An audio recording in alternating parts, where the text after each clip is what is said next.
இந்த நாட்களிலும் நாம் தியானத்துக்காக ஒரு வேதவசனத்தை எடுத்துக்கொள்வோம். அதாவது நம்முடைய தியானித்து கடந்து வருகிறதுனாலே பரலோகத்தின் வாசலிலே இன்னும் 3 வாசல்கள் நாம் தியானிக்க வேண்டிய காரியங்கள் இருக்கிறது. அதில் 9வது வாசலாக இருக்கிற வாசலை குறித்து நாம் தியானிக்க போகிறோம். நெகேமியா 3ஆம் அதிகாரம் 29ஆம் வசனத்தை ஒருவர் வாசிக்கலாம். நெகேமியாவின் புஸ்தகம் 3ஆம் அதிகாரம் 9ஆம் வசனம். அவர்களுக்கு பின்னாக இன்மேரின் குமாரர் சாதோக் தன் வீட்டுக்கு எதிரே இருக்கிறதை கட்டினான். அவனுக்கு பின்னாக கிழக்கு வாசலை காக்கிற செக்கனியாவின் குமாரன் செமாயா. போதும். அல்லேலூயா. கிழக்கு வாசல் என்று சொல்லப்பட்டிருக்கிறது. இந்த கிழக்கு வாசலை குறித்து இந்த நாட்களில் நாம் தியானிக்க போகிறோம். தேவ பிள்ளைகளாகி நாம் ஜெபத்தோடு கூட காணப்படுவோம். ஒரு நிமிடம் இந்த வார்த்தைக்காக நாம் ஜெபம். ஆண்டவரே, நாங்கள் உம்மை ஸ்தோத்திரிக்கிறோம் ஐயா, நாங்கள் உம்மை ஸ்தோத்திரிக்கிறோம் ஆண்டவரே. ஐயா, கிழக்கு வாசல் என்று சொல்லப்பட்டிருக்கிற இந்த வாசலை நாங்கள் தியானிக்கும்படி உங்களுடைய சமூகத்தில் எங்களை ஒன்று கூட தாழ்த்துகிறோம். ஆவியானவர் எங்களோடு கூட இருந்து எங்களை நடத்தும். உங்களுடைய கரத்தில் எங்களை தாழ்த்தி ஒப்பு கொடுக்கிறோம். வந்திருக்கிற தேவ பிள்ளைகளை ஆசீர்வதியும், வராமல் இருக்கிறவர்களையும் கொண்டு வாரும். அவர்களுக்கும் தேவையான வார்த்தைகளை தார், ஆசீர்வதியும், நடத்தும். இயேசுவின் நாமத்தில் தாழ்மை கொடுப்பதாக. அல்லேலூயா, அல்லேலூயா. நாம் வேத புஸ்தகத்திலே கிழக்கு வாசல் அப்படி என்று சொல்லுகிற ஒன்றை நாம் பார்க்க வேண்டுமானால், ஆசரிப்பு கூடாரத்தை வனாந்தரத்திலே அவர்கள், அதாவது கிழக்கே என்று சொல்லுகிறது சூரியன் உதித்து வருகிற திசையை நாம் கிழக்கு திசை என்று சொல்லி, அதாவது முன்னோர்கள் அவர்கள் வைத்திருக்கிறார்கள். இன்றைக்குள்ள பிள்ளைகளுக்கு கிழக்கு வாசலும் தெரியாது, வடக்கு வாசலும் தெரியாத அளவுக்கு எல்லாரும் லெஃப்ட் ரைட் என்று சொல்லி பழகிவிட்டார்கள். அல்லேலூயா. அதனால இந்த நாட்களில் கிழக்கு வாசல் அப்படி என்று சொன்னால் சூரியன் எங்கே இருந்து உதித்து வருகிறதோ அதுதான் கிழக்கு வாசல். அல்லேலூயா. அந்த கிழக்கு வாசலை ஆசரிப்பு கூடாரத்தில் நாம் பார்க்கும் பொழுது அங்கே அந்த ஆலயத்தினுடைய வாசல் கிழக்கு நோக்கி இருக்கிறது என்று சொல்லி பார்க்கிறோம். அப்படியானால் பரலோகத்தினுடைய மேன்மையான ஆலயத்தினுடைய வாசலும் கிழக்கு நோக்கி இருக்கிறது என்பதாக நாம் படிக்கிறோம். அது பூமியிலே தான் தேவாலயம் உண்டு. அந்த கிழக்கு நோக்கி இருக்கிறது என்று சொல்லும் பொழுது கிழக்கே இருந்து வருகிற சூரிய அந்த பிரகாசத்துக்கு நேராக காணப்படுகிற ஒரு வாசல். அல்லேலூயா. அவன் கிழக்கே இருந்து சூரியன் உதித்து வருகிற இந்த வாசலுக்கு நேராக இருக்கிற தேவ பிள்ளைகள் எதை குறிக்கிறது என்று சொன்னால், சூரியன் என்று சொல்லுகிறது இயேசு கிறிஸ்துவினுடைய, அதாவது இயேசு கிறிஸ்துவினுடைய வருகையை காட்டுகிற ஒரு காரியமா இருக்கிறது. அல்லேலூயா. இயேசு சூரியனை போல உதித்து அவர் ஒரு நாள் வருவார் என்று சொல்லுகிற ஒரு வருகையின் அடையாளமாக தான் கிழக்கு வாசல் என்று சொல்லுகிறது. அல்லேலூயா. இதனால்தான்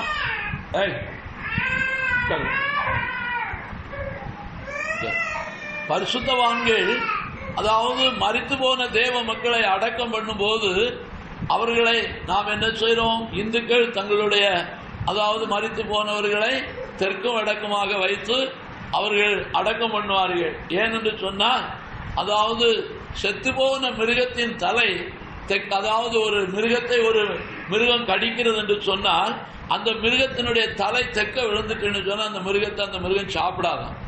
அல்லேலூயா. அது எந்த அளவுக்கு உண்மை என்று தெரியாது, சொல்ல கேள்விப்பட்டிருக்கிறேன். கடுவாய், புலி இவைகளெல்லாம் மிருகத்தை பிடித்து கடிக்கும் பொழுது அதனுடைய தலை விழுந்து சாகும் பொழுது தெற்க பார்த்த தலை விழுந்துட்டுன்னு சொன்னால் அந்த மிருகத்தை சாப்பிடாது. அதை போல ஒரு நம்பிக்கையை வைத்து கொண்டு, அதாவது தெற்கும் வடக்கும் அடக்கம் பண்ணுகிறது. காரணம் என்ன என்று சொன்னால், தெற்கும் வடக்கம் வைத்து விட்டால் அந்த சரீரத்தை பிசாசு அல்லது அந்த பூதங்கள் தொடாது என்கிற ஒரு நம்பிக்கையில வைக்கிறதாக சொல்லி இருக்கிறார்கள். எந்த அளவுக்கு உண்மை என்று தெரியாது. அல்லேலூயா. ஆனால் கிறிஸ்தவர்களாகிய தேவ மக்கள், அதாவது கிழக்கும் மேற்கும் அடக்கம் பண்றதுக்கு எதற்காக என்று சொன்னால், அதாவது தலையை மேற்க வைத்து அப்படியே கிழக்க பார்க்கிற பார்வையை படுத்திருக்கிறது போல வைக்கிறது. ஏன்னா இயேசு கிறிஸ்து ஒரு நாள் சூரியனாக, நீதியின் சூரியனை போல அவர் கடந்து வருவார். அவர் வரும் பொழுது நாமும் அப்படியே தூங்கி கொண்டிருக்கிறவர்கள் எழும்பி போகிறது போல ஆண்டவரோடு போவோம் என்கிற நம்பிக்கையில தான் அடக்கம் பண்றது. அல்லேலூயா. அப்படியானால் நாம் கிழக்கு வாசல் என்று சொல்லுகிறது ஆண்டவருடைய வருகையை எதிர்நோக்கி கொண்டிருக்கிற ஒரு காலத்தை குறிக்கிறது. அல்லேலூயா. ஆண்டவருடைய வருகையை எதிர்நோக்குகிற காரியங்கள். அப்படியானால் நான் இந்த நாட்களில் ஆண்டவருடைய வருகையில நடக்கிற சில காரியங்களை நான் மாத்திர இந்த நாட்களில் சொல்ல வாஞ்சிக்கிறேன். அல்லேலூயா. தியானித்த காரியங்கள் தான், ஆனா நமக்கு அது முக்கியமாய் தேவையான காரியமா இருக்கிறது. ஆண்டவர் வரும் பொழுது இந்த உலகத்துல என்ன நடக்கும் என்பது தேவ பிள்ளைகளாகிய நமக்கு தெரிந்து கொள்ள வேண்டியது அவசியமா இருக்கிறது. அதாவது வெளிப்படுத்தின விசேஷத்துல நாம் 6 முத்திரைகள் உடைக்கிறதை படிக்கிறோம், 7 முத்திரைகள் குறித்து படிக்கிறோம். அது 6வது முத்திரையை உடைக்கும் பொழுது இந்த பூமியிலே ஆண்டவர் சபையை எடுத்துக்கொள்ளுகிற காலம் அதுதான் என்பதை நீங்கள் மறந்து போகக்கூடாது. அதை அறிந்து கொள்ள வேண்டும். ஆகையினால் இந்த நாட்களில் நான் அந்த காரியத்தை குறித்து நான் உங்களோடு கூட பகிர்ந்து கொள்ள விரும்புகிறேன். 6ஆம் முத்திரையை நாம் இந்த நேரத்தில் வாசிக்கலாம். 6ஆம் அதிகாரம் 12ஆம் வசனத்தை வாசிங்க. அவர் 6ஆம் முத்திரையை உடைக்க கண்டேன். இதோ பூமி மிகவும் அதிர்ந்தது. சூரியன் கருப்பு கம்பிளியை போல கருத்தது. சந்திரன் ரத்தம் போல ஆயிற்று. அத்திமரமானது பெருங்காற்றினால் அசைக்கப்படும் பொழுது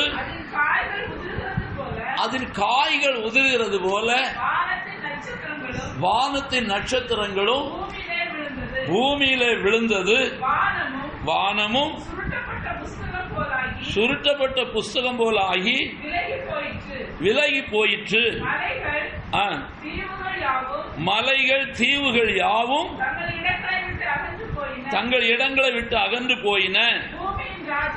பூமியின் ராஜாக்களும் பெரியோர்களும் ஐஸ்வர்யவான்களும் சேனை தலைவர்களும் பலவான்களும் அடிமைகள் யாவரும் சுயாதீனர் யாவரும் பர்வதங்களின் குகைகளிலும் கண்மலைகளிலும் ஒளித்துக் கொண்டு பர்வதங்களையும் கண்மலைகளை நோக்கி நீங்கள் எங்கள் மேல் விழுந்து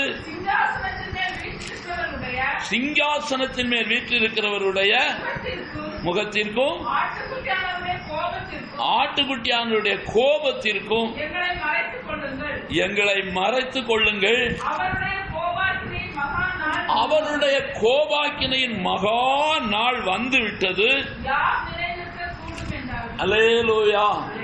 யார் நிலை நிற்க கூடும்? அல்லேலூயா. கர்த்தருடைய பரிசுத்த நாமம் மகிமைப்படுவதாக. நாம் இந்த இடத்துல வாசிக்கிறோம். இதனுடைய ஆவிக்குரிய அர்த்தங்களை நான் உங்களுக்கு சொல்லி தந்திருக்கிறேன். ஆனாலும் இன்றைக்கும் உங்களுக்கு திரும்பவும் நினைப்பூட்ட விரும்புகிறேன். இதில் இருக்கிற காரியங்கள் எழுத்தின்படியாக இதை இன்றைக்கும் உலகத்தில் எண்ணிக்கொண்டிருக்கிறார்கள். எப்படி என்றால் 6ஆம் முத்திரையை உடைக்கும் பொழுது பூமியில பெரிய அதிர்ச்சி வரும். அதிர்ச்சி வருகிறது மாத்திரமல்ல, அங்கே சொல்லப்பட்டிருக்கிறது சூரியன் கருப்பு கம்பளியை போல மாறிடும், சந்திரன் இரத்தமாக மாறிவிடும், மலைகளும் குன்றுகளும் காணாமல் போய்விடும். அல்லேலூயா. என்றெல்லாம் மனிதர்கள் இன்றைக்கும் நம்பிக்கொண்டிருக்கிறார்கள். அப்படிப்பட்ட சம்பவம் நடக்கும் என்று நினைக்கிறார்கள். அல்லேலூயா. அப்படி அல்ல என்பதை இந்த அதிகாரத்திலேயே சொல்லப்பட்டிருக்கிறது. மலைகள் குன்றுகள் தீவுகள் எல்லாம் கடந்து போனதற்கு பின்பும் இந்த உலகத்தில் மனிதர்கள் இருக்கிறதாகவும் அந்த மனிதர்கள் மலைகளில் போய் குகைகளில் போய் எங்களை மறைத்துக் கொள்ளுங்கள் என்று சொல்லுவதாகவும் இங்கேயே எழுதியிருக்கிறார். அல்லேலூயா. ஆனா முதலாவது சொல்லுகிறது அத்திமரத்தினுடைய காய் காற்றுல விழுகிறது போல வானத்திலிருந்து நட்சத்திரங்கள் எல்லாம் பூமியில விழுந்தது என்று சொல்லப்பட்டிருக்கிறது. அல்லேலூயா. இதெல்லாம் எழுத்தின்படி தேவ பிள்ளைகள் நாம் பார்ப்போமானால் இதுல அதாவது இங்க சொல்லப்பட்டிருக்கிற அந்த முதலாவது சொல்லப்பட்டிருக்கிற அந்த 3 அடையாளங்களுக்குள்ளே இந்த பூமி அட்ரஸ் இல்லாம போயிடும். அல்லேலூயா. ஆனா அதுக்கு பிறகும் பூமி இருக்கிறது, ஜனங்கள் வாழுகிறது, 1000 வருஷ ஆட்சி நடக்கிறது, பூரா அதுக்கு பிறகுதான் நடக்க போகுது. அல்லேலூயா. அப்ப இதுல இருக்கிற சம்பவம் என்ன என்று சொல்லி நாம் பார்ப்போமானால், முதலாவது ஆண்டவர் சபையை எடுத்து கொள்ளும் போது இந்த பூமியில் ஒரு மகா பெரிய அதிர்ச்சி உண்டாகும். அல்லேலூயா. அந்த பூமியினுடைய அதிர்ச்சி பூமி இடிந்து விழுகிற அதிர்ச்சி என்று சொல்ல முடியாது. பரிசுத்தவான்கள் கல்லறைகளில் இருக்கிற எல்லா பரிசுத்தவான்களும், அதுபோல மரித்து போன தேவ பிள்ளைகள் எங்கெங்கே அவர்கள் அதாவது மறைக்கப்பட்டிருக்கிறார்களோ அவர்கள் எழும்பி அவர்கள் மகிமைக்குள் பிரவேசிக்கிற காலம்தான் இந்த பூமியிலே ஒரு மகா பெரிய அதிர்ச்சி. அல்லேலூயா.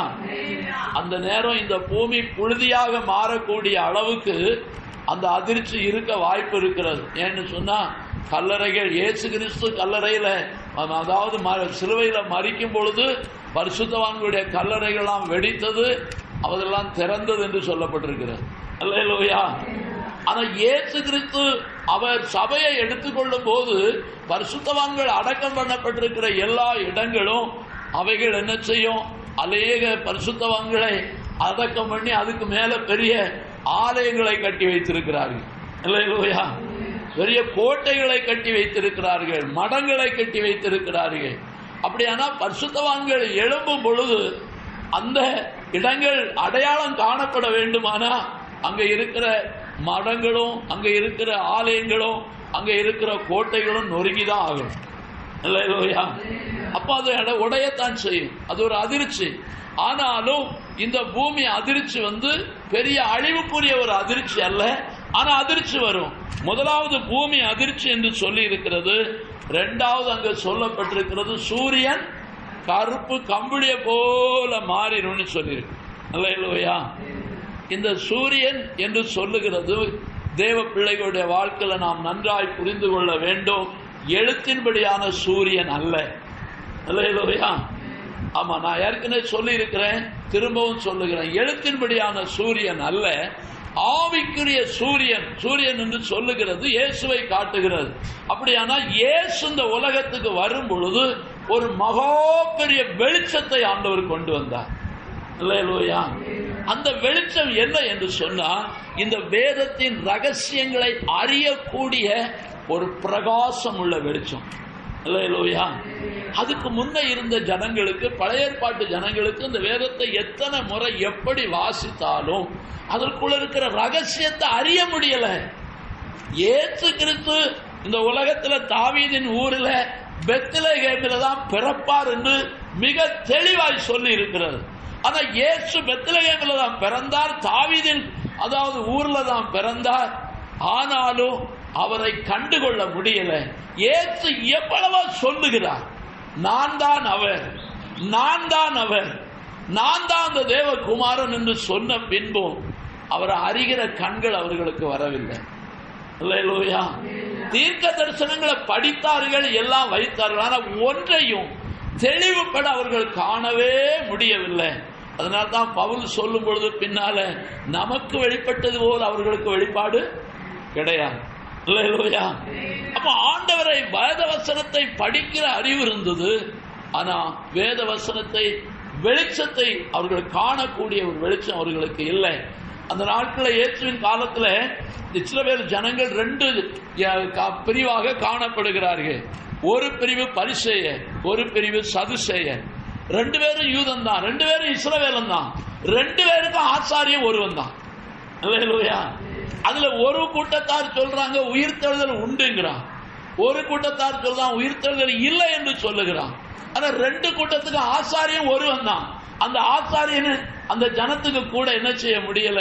எப்பா ஆண்டவர் வருவார், ஆண்டவரா இயேசு வருவார், அல்லது இந்த உலகத்துல மனுஷனுக்கு ஒரு மறுபடி ஒரு வாழ்வு இருக்கு என்று தெளிவுபடுத்தி சொல்லுவதற்கு ஆசாரியனுக்கு கூட என்ன இல்லை என்று சொன்னா அறிவில்லை.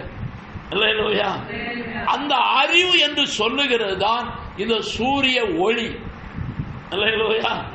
இந்த சூரிய ஒளி என்று சொல்லுகிறது வேத வசனத்தை அறியக்கூடிய ஒரு அறிவு. அல்லேலூயா. அந்த அறிவு என்ன செய்யும் என்று சொன்னால், சபை எடுத்துக்கொள்ளப்படுகிற அன்றைக்கு கருப்பு கம்பளி போல மாறி, அல்லேலூயா, திரும்ப இந்த உலகத்துல அந்த வேத வசனத்தை அறியக்கூடிய அறிவு ஒருவனுக்கு இருக்காது. அதுக்கு பிறகு இந்த பூமியில இருக்கிறவனுக்கு இயேசு யார் என்று சொல்ல அறிவே இருக்காது. அல்லேலூயா.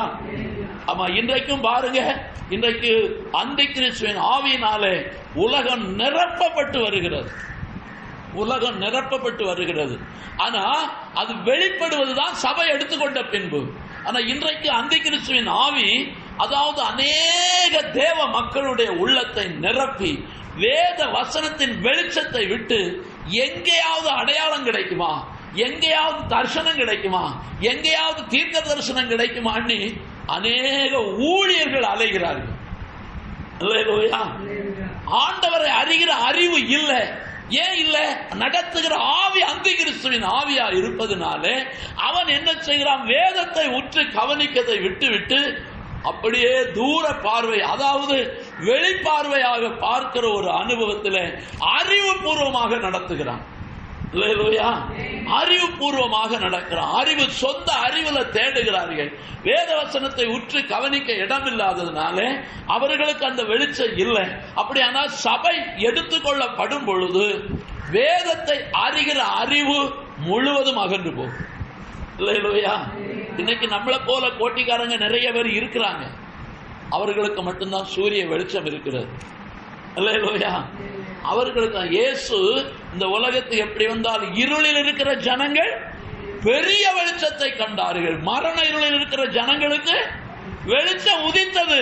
அந்த வெளிச்சம் தான் இந்த சூரிய ஒளி. இல்லையா? இந்த சூரியன் கருப்பு கம்பளியாக போகிறது என்று சொல்லுகிறது. வேதத்தை அறிகிற அறிவு முற்றிலும் மறைக்கப்படுகிறது. அது கம்பளியை போல மாறிவிடுகிறது. கம்பளியை போல மாறிவிடுகிறது. ஏன்னு சொன்னா அது ஒரு திரைக்குள்ள மறைக்கப்படுகிறது போல, அதை தேடி கண்டுபிடிக்க முடியாத அளவுக்கு அது மூடப்படுகிற ஒரு அனுபவம் தான் சூரியன் கருப்பு கம்பளி. இல்லையா? ஆமா, சூரியன் கருப்பு கம்பளி. அதுக்கு அடுத்து என்ன சொல்லப்பட்டிருக்கிறது? சந்திரன் ரத்தம் போல மாறிச்சு. இல்லையா? சந்திரன் என்று சொல்லுகிறது விசுவாசத்தை காட்டுகிறது. விசுவாசம். தேவ பிள்ளைகள், இந்த தீர்க்க தரிசனங்கள் எல்லாம் இன்னும் நிறைவேறல. நம்முடைய வெளிப்படுத்தல இருக்கிற 3ஆம் அதிகாரத்தை இன்னும் உலகம் தாண்டவில்லை. 3ஆம் அதிகாரத்துக்கு உள்ளேதான் நாம் வாழ்ந்து கொண்டிருக்கிறோம். 4ஆம் அதிகாரத்தினுடைய சம்பவத்துக்கு முன்ன சபை எடுத்துக்கொள்ளப்படணும். அல்லேலூயா.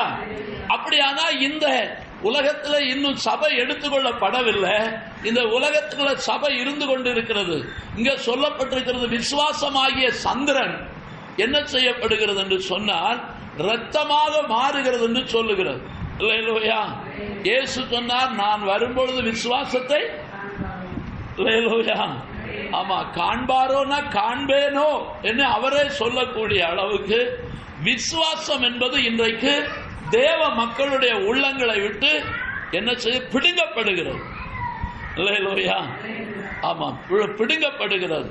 எத்தனை ஆண்டவருடைய பிள்ளைகள் ஆவிக்குள்ளாக இருக்கிறவர்களுக்கும் வேத வசனத்தின்படி விசுவாசிக்கிற விசுவாசம் கிடையாது.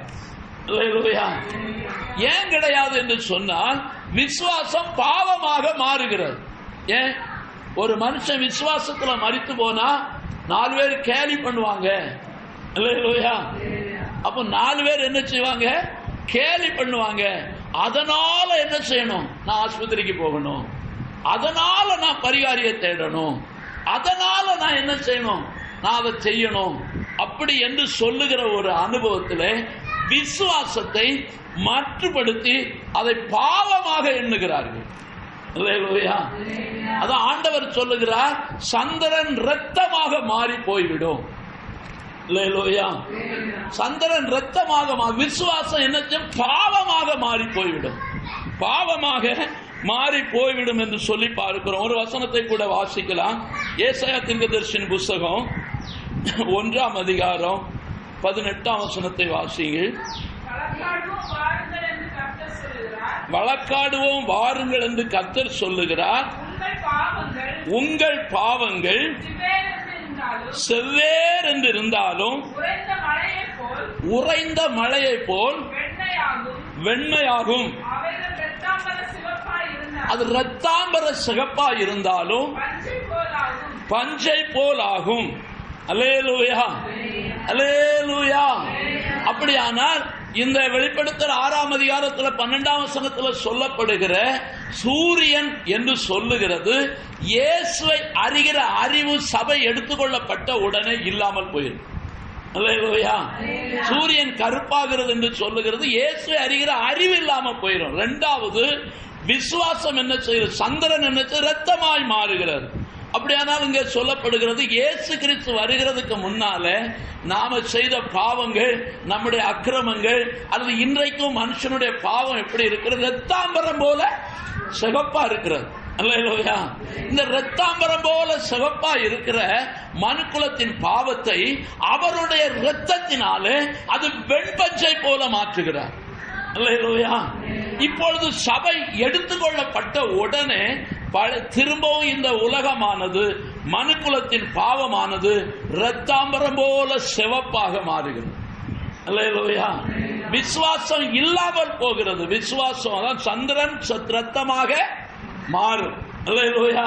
அப்ப சந்திரன் ரத்தமா மாறுகிறது என்று சொன்னா விசுவாசம் திரும்பவும் பாவமாக சபை எடுத்துக்கொள்ளப்பட்ட பின்பு இந்த பூமியில விசுவாசமே கிடையாது. அது பாவமாக மாறி போகிறது. அப்போ சபை எடுத்துக்கொள்ளப்படும் போது நடக்கிற சம்பவம் என்ன? முதலாவது பூமி அதிருகிறது. அல்லேலூயா. ஆமா, பூமி அதிருகிறது. 6ஆம் அதிகாரம் 12ஆம் வசனத்தில் படிக்கிறோம். முதலாவது பூமி அதிருகிறது. இரண்டாவது சூரியன் கருப்பு கம்பளியா போகிறது. அல்லேலூயா, அல்லேலூயா. மூன்றாவது சந்திரன் இரத்தமாக மாறுகிறது. அப்படியானா விசுவாசம் இல்லாமலே போகிறது. பழையபடியும் அந்த பாவமானது உலகத்தை மூடிக்கொள்ளுகிறது என்று சொல்லி பார்க்கிறோம். மூன்றாவது நடக்கிற சம்பவங்களை வாசிங்க. அத்திமரமானது பெருங்காற்றினால் அசைக்கப்படும் பொழுது அதில் காய்கள் உதிர்கிறது போல வானத்தின் நட்சத்திரங்களும் பூமியில விழுந்தது. போதும். அல்லேலூயா. அதாவது அத்திமரம் பார்த்திருக்கிறவங்க கையை வைத்துங்க பார்ப்போம். அல்லேலூயா. ஒரு ஆள் தான் பார்த்திருக்கேங்கிறார். நீங்க பார்க்காதவங்க, நான் இந்த களக்காட்டில் ஒரு இடத்துல அத்திமரம் நிற்குது, அதை போய் பார்க்கணும். அல்லேலூயா. செம்பராபுரத்துக்கு போகிற அந்த புதுத்தெரு ஆத்து பாலத்துக்கு எதிர்த்தாக்கில் கீழ்பக்கம் அந்த வயக்காட்டு வரப்புல ஒரு அத்திமரம் நிற்கும். அல்லேலூயா. அதான் காட்டத்தி மரம். அந்த அத்தி மரம் தான் இது. காட்டத்தி மரம் இஸ்ரவேல் தேசத்தில் அல்லது அந்நிய நாடுகளில் இருக்கிற அத்தி மரமும் இதுவும் அது நாட்டு மரம், இது காட்டு மரம், ரெண்டும் ஒன்று தான். அல்லேலூயா. நான் அத்தி பழம்னா ரொம்ப விசேஷமா இருக்குமோ என்று சொல்லி ரொம்ப நாள் நினைத்தது உண்டு. ஆனால் நம்ம பையன் வெளிநாட்டுக்கு போகும்போது அங்கேருந்து கொண்டு வந்த அத்தி பழத்துக்கும் இந்த காட்டத்தி பழத்துக்கும் வித்தியாசம் எதுவுமே கிடையாது. ருசி மட்டும்தான் வித்தியாசம். அல்லேலூயா. இப்போ களக்காட்டு சந்தையில் டெய்லி அத்திப்பழம், பச்சை பழம் டெய்லி விற்குது. அல்லேலூயா. அது அங்கிருந்து என்னது பச்சை பழமாகவே கொண்டு வந்து விற்கிறாங்க. அந்த அத்திப்பழம் தான் இந்த அத்திப்பழமும். இந்த ரெண்டுக்கும் ருசி மட்டும்தான் வித்தியாசமே தவிர அத்தி பழம் என்பது காட்டத்தி பழமும் நாட்டத்தியும் ஒண்ணுதான். அல்லேலூயா. மலங்கரையில ஏராளமான அத்தி மரங்கள் இருக்கிறது. அத்தி மரங்கள் ஏராளம் இருக்கிறது. இந்த அத்தி மரத்துல காய் கொத்து கொத்தாக காய்த்து தொங்கும். அல்லேலூயா. அது கொத்து கொத்தாக, அது அப்போ அதாவது பூத்து காய்க்கிறது அல்ல, அது எப்பொழுதுமே காம்பு அப்படியே இருந்து கொண்டே இருக்கும். காய் மட்டும் காய்க்கும், அந்த கொத்து கொத்தா இருக்கிற காம்பு அப்படியே தான் இருக்கும்.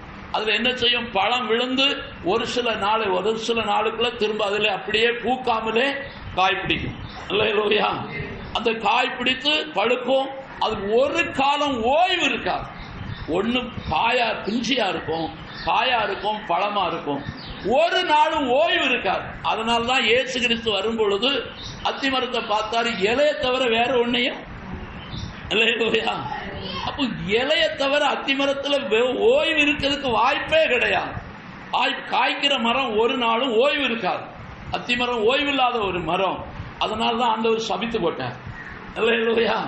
நீ இலையோட இருக்கிறியே, வேற ஒன்னையும் காணலையே, நீ ஒரு காலம் இனி கனி கொடுக்க மாட்டோம். அப்போ தேவ பிள்ளைகள், அத்திமரம் என்று சொல்லுகிறது தேவனுடைய பிள்ளைகள் ஆகிய நம்மை காட்டுகிறது. நாம எப்பவும் எப்படி இருக்கணும் என்று சொன்னால் ஆயத்தமா இருக்கணும். அல்லேலூயா. அதான் கிழக்கு வாசல் ஆயத்தம். அப்ப இந்த அத்தி மரத்தில் இருந்து பெருங்காற்று அடிக்கும் பொழுது என்ன செய்யுமா? காய்கள் உருந்து விழும். அல்லேலூயா. இப்படி விழுகிறது போல வானத்திலிருந்து நட்சத்திரங்கள் பூமியில விழும் என்று சொல்லி இருக்கிறது. அல்லேலூயா.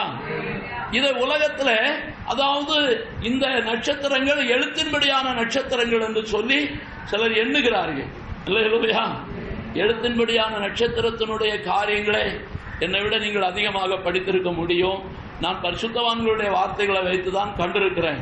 இந்த கடைசி காலத்தை குறித்து நம்முடைய தாமஸ் பாஸ்டர் அவர்கள் செய்து கொடுக்கிற நேரத்தில் அவர் இந்த நட்சத்திரத்தினுடைய காரியங்களை சொல்லி பேசும் பொழுது, இந்த பூமியினுடைய சுற்றளவு ஏகதேசம் 28,000 கிலோமீட்டர்.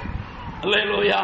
அதுல இருந்து 30,000 கிலோமீட்டருக்கு உள்ளே, அதாவது இந்த பூமியினுடைய உள்ள அளவு, பந்து இருக்குதே, பந்தினுடைய உள்ள அளவு 30,000 கிலோமீட்டர் என்று வைத்துக் கொள்வோமே, இந்த பூமியினுடைய அளவு. ஆனா வானத்தில் இருக்கிற நட்சத்திரத்தையும் இந்த பூமியையும் ஒன்றாய் எடை போடுவோமானால், வைத்து எடை போடுவோமானால், அந்த தராசுல ஒட்டின தூசிக்குள்ள எடை கூட இந்த பூமி பெறாது. அல்லேலூயா. அவர் சொல்லுவார், புழுதியை அள்ளி காற்றுல போட்டால் அந்த கீழே விழுகிற தூசி அல்ல, காற்றுல போகிற தூசியினுடைய எடைக்கு தான் இந்த பூமி காணும். அல்லேலூயா. அவர் பரிசுத்தவான் சொல்லி இருக்கிற வார்த்தை அது கேசட்ல கூட இப்பவும் இருக்கிறது. அல்லேலூயா. அந்த இந்த பூமியினுடைய வெயிட், இந்த பூமியினுடைய அளவு என்ன சொன்னா, பறந்து போகிற காற்றுல போற தூசிக்கு தான் காணும் வானத்தில் இருக்கிற நட்சத்திரம். அல்லேலூயா. அப்ப அந்த நட்சத்திரங்கள் அத்திக்காய போல இந்த பூமியில வந்து விழுமானால் இந்த பூமி எங்க இருக்கும்? அல்லேலூயா. இந்த பூமியினுடைய எடை 1 கிலோன்னு வச்சுக்கிடுவோமே, இந்த பூமி 1 கிலோவுக்கும் காணாது. அப்போ மேலிருந்து விழுகிற நட்சத்திரத்தினுடைய எடை 100 கிலோ என்று வைத்துக் கொள்வோம். இந்த 100 கிலோ படி வந்து இந்த 1 கிலோ படி மேல தூக்கி வச்சா இந்த படி மாதிரி 1 கிலோ படியை கண்டுபிடிக்க முடியுமா? அல்லேலூயா. 1 கிலோ படி இருக்கிற இடம் தெரியுமா? தெரியவே தெரியாது. அது அத்திக்காய போல அநேக நட்சத்திரம் வந்து இந்த பூமியில விழுந்தா அந்த பூமி எப்படி இருக்கும்? அல்லேலூயா. அத்திக்காய போல நட்சத்திரங்கள் வந்து பூமியில விழுந்தது. அல்லேலூயா என்று சொல்லி இருக்கிறது. அப்படியானால் இந்த நட்சத்திரம் என்ன என்று சொல்லி நாம் பார்ப்போமானால், அல்லேலூயா, தேவ பிள்ளைகளே, இன்றைக்கு இந்த உலகத்தில் இருக்கிற ஊழியர்கள் பரலோகத்துக்கு ஆண்டவர் சபையை எடுத்துக்கொள்ளும் பொழுது அவர்கள் கொஞ்ச தூரம் போயிட்டு கீழே வந்து விழுகிறார்கள். அப்படி இல்லை என்று சொன்னால் வாழ்க்கையில எழும்ப முடியாமலே இந்த பூமியில விழுகிறார். அல்லேலூயா. நட்சத்திரங்களை போல, அதாவது அத்திக்காய்களை போல நட்சத்திரங்கள் இந்த பூமியில விழுகிறது. எழுத்தின்படியான நட்சத்திரம் அல்ல, ஊழியர்கள் என்பதில் எந்த சந்தேகமும் கிடையாது. அல்லேலூயா. மோட்ச பிரயாணம் படித்தவங்க கையை வைத்துங்க பாப்போம். அல்லேலூயா. அதுல கடைசியில இருக்கிற சம்பவம் என்ன என்று சொன்னால், அதாவது கிறிஸ்டியான் நாசபுரியில் இருந்தவன் கடந்து போகிறான், சியோன் பட்டணத்துக்கு போகணும் அல்லது மோட்ச பட்டணத்துக்கு நான் போகணும் என்று சொல்லி நாசபுரியிலிருந்து கிறிஸ்டியான் புறப்படுகிறான். புறப்படும் பொழுது அவனுடைய மனைவி பிள்ளைகள் எதிர்க்கிறார்கள், குடும்பத்தார் எல்லாம் எதிர்க்கிறார்கள். அவன் சொல்லுகிறான், எனக்கு முதுகுல ஒரு பெரிய பாவ மூட்டை இருக்குது, என் மேல ஒரு பெரிய பாவ மூட்டை இருக்குது, இந்த பாவ மூட்டையோட அந்த உலகத்துல நான் வாழ முடியாது, நான் இதை கொண்டு என்ன செய்யணும், இந்த பாவ மூட்டையை தூக்கி போட்டுட்டு நான் அந்த மேன்மையான அந்த மோட்ச பட்டணத்துக்கு போகணும் அல்லது அந்த சியோன் பட்டணத்துக்கு போகணும் என்று சொல்லி புறப்படும் பொழுது எல்லாரும் சொல்றாங்க, நல்லா தானப்பா இருக்கிற, அல்லேலூயா, உன் முதுகுல அப்படி ஒரு பொட்டணமும் இல்லப்பா, உன் வாழ்க்கையில் அப்படி ஒரு பாரம் இல்லப்பா, சொன்னா கேளு, உன் மண்டைக்கு சரியில்லை உனக்கு அப்படி என்று சொன்னாங்க. இல்ல, இந்த உலகம் நாசபுரி, இந்த நாசபுரியில நான் வாழ விரும்பல, நான் பரலோகம் போகணும் அப்படி என்று சொல்லி புறப்படுகிறான். கடைசியில் ஒரு இணங்கு நெஞ்சன் என்று ஒருவன் அவன் கூட புறப்பட்டான். அல்லேலூயா. அவன் ஊரை விட்டு வெளியே வரும் பொழுது அங்க ஒரு நம்பிக்கை இழனி ஒரு கிடங்கு கிடந்து, அல்லேலூயா, ஊர் சாக்கடை கிடங்கு ஒன்று இருந்தது. இந்த கிடங்குல இந்த பிரயாணியாகிய கிறிஸ்டியான் என்ன செய்தான், எப்படியோ கால் தவறாம அவன் அப்படியே கடந்து போயிட்டான். அல்லேலூயா. இந்த இணங்கு நெஞ்சம் வந்தவன் அப்படியே அந்த சாக்கடையில விழுந்தான். அல்லேலூயா. அந்த சாக்கடையில விழுந்த உடனே கிறிஸ்டியான பார்த்து 5-6 பருத்தான். கிறிஸ்டியான பார்த்து இவனும் பிறத்தால நான் வந்தனே, அல்லேலூயா, இவன் பிறத்தால நான் வந்தனே, இவன் பிறத்தால வந்து நான் கிடையில சாக்கடையில விழுந்துட்டேன். அது ஊர் சாக்கடை, அது ஊர்ல இருந்து வருகிற சாக்கடை. அந்த ஊர் சாக்கடையை விட்டு வெளியே வர இணங்கு நெஞ்சனால முடியல, அல்லேலூயா. அந்த இணங்கு நெஞ்சனுக்கு ஊர் சாக்கடையிலேயே விழுந்து போயிட்டான். ஆனா அதுக்கு பிறகு கிறிஸ்டியான் கடந்து கடந்து கடந்து கடந்து அநேக பாடுகள், மரண பள்ளத்தாக்குகளும், மகா பயங்கர ராட்சத கிடங்குகளும், பொல்லாத பிசாசின் போராட்டங்களும் எல்லாவற்றையும் கடந்து அவன் போகிறான், அல்லேலூயா. ஆமா, அவன் ரட்சிக்கப்படுவதற்கு திட்டிவாசலுக்கு போக வேண்டி இருந்தது. அந்த திட்டிவாசல் அந்த இடத்துக்கு கடந்து போகும் பொழுது அங்க 2 சிங்கம் கட்டப்பட்டிருக்கிறது, வாசல்ல கிடக்குது. இவன் அந்த சிங்கத்தை பார்த்த உடனே அங்க என்ன செய்யறான், அதை பார்த்த உடனே எல்லாரும் ஓடிடுறான், அல்லேலூயா. நீ ரட்சிக்கப்படாத பிள்ளைகளும் இதை படிக்கணும், ரட்சிக்கப்பட்டவங்களும் மோட்ச பிரயாணம் படிக்கணும், அல்லேலூயா. பைபிளுக்கு அடுத்த ஸ்தானத்தில் உள்ள ஒரு புஸ்தகம் அதுதான். அது ஒரு தேவ மனுஷன் கண்ட தரிசனமா இருந்தாலும் அது உண்மையான ஒரு தரிசனம், அல்லேலூயா. அந்த திட்டிவாசலுக்கு போக விடாதபடி அந்த சிங்கத்தை பார்த்த உடனே, எப்பா இங்க போனா சிங்கம் நம்மளை கொன்னே விடும். இன்னைக்கு ஆவிக்குரிய சபைக்குள்ள தேவ மக்கள் வராமல் இருப்பதற்கு காரணம், வாசல்ல 2 சிங்கம் கிடக்கு. இந்த சிங்கம் தேவையா தேவையில்லையா, அல்லேலூயா. சொல்லுங்க, தேவைன்னா தேவைன்னு கையை வைத்துங்க, இல்லைன்னா இல்லைன்னு, அல்லேலூயா. சிங்கம் தேவை தேவ பிள்ளைகளே, அது சிங்கம் பிசாசு அல்ல, அல்லேலூயா. மனுஷனுடைய உள்ளத்தில் இருக்கிற பயம் நீங்கும்படி, அல்லது மனுஷனுடைய உள்ளத்தில் இருக்கிற அவிசுவாசம் நீங்கும்படி, அவனுக்கு மோட்ச பட்டணத்துக்கு போகுவதற்காக அவன் வாசல், அது வாழ்க்கையில் இருக்கிற ஒரு தைரியம் உண்டாகும்படி கர்த்தரால் நியமிக்கப்பட்ட 2 அதிகாரம் தான் அங்க வாசல்ல கிடக்குது, அல்லேலூயா. அப்ப ஆண்டவர் சொல்லுகிறார், அங்க அதாவது பட்டணத்துக்குள்ள திட்டிவாசலுக்குள்ள இருக்கிற தேவ மக்கள் சொல்லுகிறார்கள், அங்க எல்லாரும் வந்து விட்டு பார்த்துட்டு ஓடுதான். இன்னைக்கு அநேகர் அப்படிதான், பெந்தேகோஸ்துக்குள்ள போனா நமக்கு பெரிய பாடு, கடிச்சே படும் சிங்கம் என்று சொல்லி ஓடுகிறார். அந்த அதிகாரத்துக்குள்ள வாழ முடியாது, அந்த ரட்சிப்புக்குள்ள நம்மளால நிற்க முடியாது, அந்த உபதேசத்துல நிற்க முடியாது, ஓடுறாங்க. ஆனா கிறிஸ்டியானுக்கு திரும்பி போக மனம் இல்லாததுனால அவன் நின்று திகைக்கிறான். அப்ப சொல்றாங்க, நீ நேர என்ன செய், அக்கம் பக்கம் பார்க்காம நேரே கோட்டைக்குள்ள வந்துரு, அல்லேலூயா. கோட்டைக்குள்ள வந்துரு, கோட்டைக்குள்ள வந்துருன்னு சொன்ன உடனே அவன் நடு மத்தியில போகும் பொழுது சிங்கம் கட்டப்பட்டு கிடக்கிறது. சிங்கம் அவனை கடிக்க முடியாது, அல்லேலூயா. இன்னைக்கு அநேகர் பார்த்துட்டு ஓடி இருந்தாங்க. இந்த சபைக்குள்ள போனா நமக்கு நிறைய கட்டுப்பாடு இருக்கு, நம்மளால நிற்க முடியாது, அல்லேலூயா. ஆமா, இவங்க இப்போ ஆனா என்ன செய்து போச்சு, உலகத்துல நிறைய பெருகி போச்சு, அதை பின்னால பார்க்கலாம், அல்லேலூயா. அப்ப இந்த திட்டிவாசலுக்குள்ள போன உடனே அவன் பாவ மூட்டைகள் போகுவதற்கான காரியங்கள் அவனுக்கு சொல்லப்பட்டது. அவன் பாவ மூட்டையிலிருந்து விடுதலை அடைந்தான், அல்லேலூயா. அவனுக்கு கையில ஒரு சுருள் கொடுக்கப்பட்டது. அந்த சுருளை அவன் பரலோகத்துக்கு கொண்டு போகும் வரையிலும் அவன் கையில இருக்கும்படி அங்கே அவனுக்கு ஆலோசனை கொடுக்கப்பட்டது, அல்லேலூயா. அவன் பல இடத்துல சுருளை தொலைச்சாலும் பெற்றுக்கொண்டான்.